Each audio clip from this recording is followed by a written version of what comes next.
আসসালামু আলাইকুম রহমতুল্লাহ। ভাই বন্ধুরা, দেখেন এটা হচ্ছে আমার আগের পুরাতন হাঁসের এবং মুরগির ঘর ছিল। এটা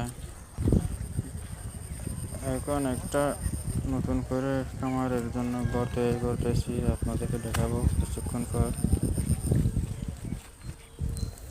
এখন এই হাঁসগুলোর বয়স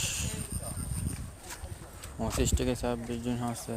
এইরকম আমার প্রায় প্রায় 50টির মতো হাঁস আছে এবং এই বড় হাঁস আছে 4টা ডিম পাড়া হাঁস। এগুলো এখন পানিতে ঘুরে বেড়াচ্ছে, বৃষ্টিও পড়তেছে হালকা হালকা, ওগুলো অনেক খুশিতে আছে পানিতে। এই হাঁসগুলোকে এখনো ভ্যাকসিন করা হয়নি, ওদের জন্য একটা ঘর তৈরি করবো।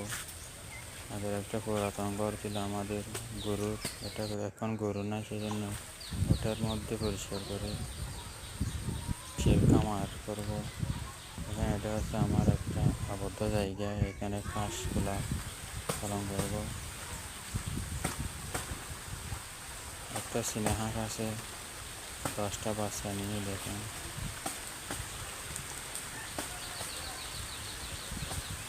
এই আসলে এই বাড়িটা হচ্ছে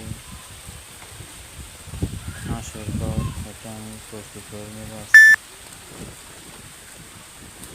আমার হাঁস প্রায় 200টির মতো হাঁসের বাচ্চা আছে, এগুলোকে এখানে পরিষ্কার করে বেড়া করে রাখবো। সবাই ভালো থাকবেন, সুস্থ থাকবেন। আসসালামু আলাইকুম।